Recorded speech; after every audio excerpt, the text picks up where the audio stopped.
त्यांचा साथ घडत आहे कोणच्या साथ घडेल नसतं. तर नमस्कार मंडळी, रॉयल शेतकरी ह्या चॅनलवरती आपलं सर्व शेतकरी बांधवाचं स्वागत आहे.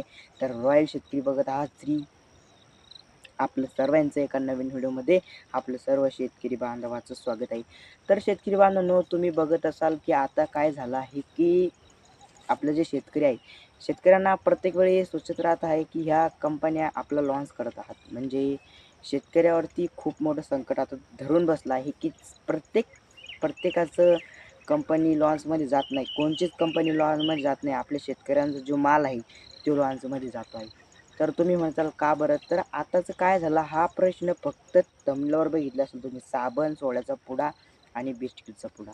तर हे काय आहे? काय सावधान व्हायला पाहिजे आपण शेतकरी बांधवांनो? कशामुळे चाललं आहे शेतकरी बांधवांनो? हे काय घडतं आहे? हे आजच्या पिढीमध्ये हे शेतकऱ्यांना बघा वाटत नाही.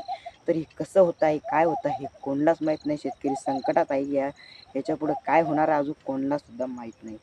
तर आता काय झालं भाऊ, काल आम्ही दुकानामध्ये गेलो आणि दुकानात जात असताना काय झालं माहिती आहे का? मी पुडा घेतला 5 रुपयाचा. किती घेतला? 5 रुपयाचा. आणि 5 रुपयाचा पुडा घेत असताना काय झालं, आणि आमच्याकडं सगळ्यात जुना पुडा एका संदुकात पडलेला होता आणि पडत असताना तो माझ्या हातामध्ये सापडला.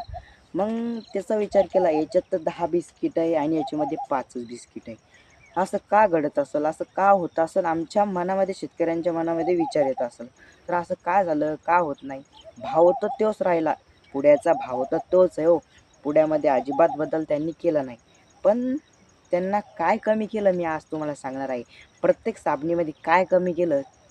स्टॉक काय कमी केला या शेतकऱ्यांच्या भोवती काय संकट यावं लागली ते सुद्धा आज मी तुम्हाला सांगणार आहे. तर काय केलं आहे बघा, की दुकानात गेलो, तो घरी जो पुडा पडलेला त्याच्यामध्ये 5 रुपयाच्या बिस्किटामध्ये 10 बिस्किटं होती.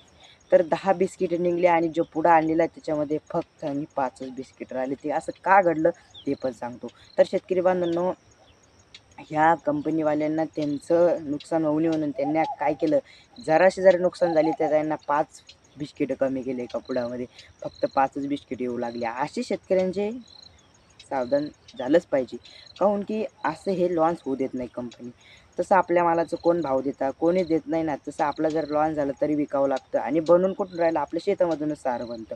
आपण पीक विकतोय ते विकतं. फक्त आपल्या मनावर माल विकायचा जर असतं तर आपण विकला असता. पण काय झालं, या स्टॉकमुळे शेतकरी संकटाचे, म्हणजे प्रत्येकाचा बिस्किटचा पुडाचा 5 रुपयेचा भाव तोच आहे. फक्त त्यानं काय केलं, त्यातले 2-2, 3-3 बिस्किटं कमी करून टाकली. 5च बिस्किटं कमी केले आणि ते दुसरे बिस्किट साबणीमध्ये, साबण केवढी मोठी हातभर साबण असायची, त्यातले अर्धे खालून बारीक केली.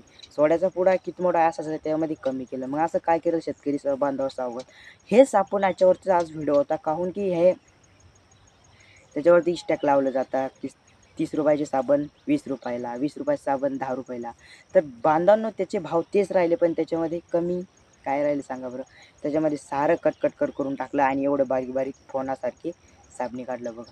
तर त्याच्यामध्ये फक्त याचं नुकसान कोणचं? शेतकऱ्याचं आहे आणि आपल्या शेतकरी बांधवाचं. काहून की आपण सामान घ्यायला आपल्याला जावंच लागतं, घेणंच पडतं, त्याच्यावर होत नाही, त्याच्यामुळे आपण घेतात. तर शेतकरी बांधवांना असं जर नुकसान होत राहिलं तर शेतकऱ्यांच्या मालाला भाव कधी भेटणार, काय भेटणार सांगता येणार नाही. आजच शेतकऱ्याच्या डोळ्यातून अश्रू येत आहे. काहून की या सामानाचे भाव एवढे वाढले आहे की पहिले किती शिल्लक यायचं ना, आता किती कम पडला आहे. आता ह्यो पुडा, पार्ले पुडा 5 वाला 5च बिस्किट आणि पहिले 10 बिस्किट यायची. असाच फरक जाणवत चाललेला आहे आणि अजून पुढे किती या कंपन्या आपल्याकडून वसूल करून घेणार आहे हे काही सांगता येणार नाही. तर जय हिंद, जय महाराष्ट्र शेतकरी बांधव.